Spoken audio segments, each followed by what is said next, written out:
Assalamualaikum warahmatullahi wabarakatuh dan salam sejahtera anak-anak yang saya kasihi sekalian. Anak-anak, hari ini cikgu ingin tanya satu soalan yang sangat jujur. Untuk siapa sebenarnya kamu belajar? Adakah kamu belajar kerana takut dimarahi guru, kerana mahu lulus peperiksaan, kerana disuruh ibu bapa, atau kerana kamu sedar bahawa ilmu itu akan menyelamatkan hidup kamu suatu hari nanti? Anak-anak yang cikgu sayangi, ramai murid berkata, "Cikgu, kenapa perlu belajar semua ni?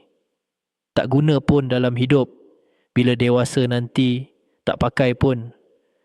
Anak-anak, ilmu bukan hanya untuk peperiksaan. Ilmu adalah bekalan untuk hidup. Apa yang kamu pelajari hari ini mungkin tidak kamu gunakan esok, tetapi ia akan membentuk cara kamu berfikir, membuat keputusan dan menghadapi masalah. Anak-anak, cuba kamu fikir sejenak. Bila kamu belajar membaca, kamu tidak bergantung pada orang lain. Bila kamu belajar mengira, kamu tidak mudah ditipu. Bila kamu belajar berfikir, kamu tidak mudah terpengaruh. Itulah kuasa ilmu. Anak-anak yang cikgu banggakan, cikgu dan guru-guru bukan belajar untuk kamu. Kami hanya membimbing. Yang akan hidup dengan ilmu itu nanti ialah kamu. Yang akan menghadapi dunia sebenar ialah kamu. Dan dunia di luar sana tidak akan bertanya, siapa guru kamu? Dunia akan bertanya, apa yang kamu boleh buat? Anak-anak, belajar bukan untuk menggembirakan guru. Belajar bukan untuk mengelak hukuman. Belajar ialah tanggungjawab terhadap diri sendiri. Jika kamu belajar, kamu sedang membuka pintu peluang.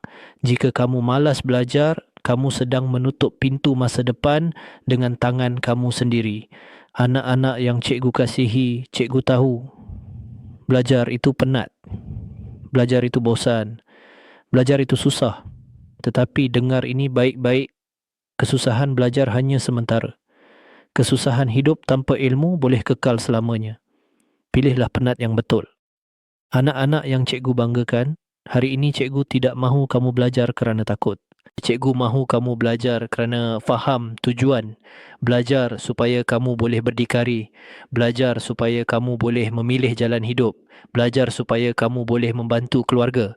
Dan belajar supaya kamu tidak menyesal di kemudian hari. Anak-anak, renung satu soalan ini dengan jujur. Jika aku tidak belajar hari ini, bagaimana hidup aku nanti? Kerana hidup tidak menunggu kamu bersedia. Hidup akan datang sama ada kamu bersedia atau tidak. Ilmu yang kamu kumpul hari ini akan menentukan bagaimana kamu berdiri bila hidup menguji kamu nanti.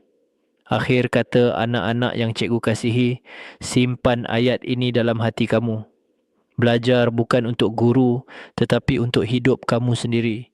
Guru hanya sementara dalam hidup kamu, tetapi ilmu akan bersama kamu sepanjang hayat. Cikgu percaya, jika kamu faham tujuan belajar, kamu tidak akan mudah menyerah.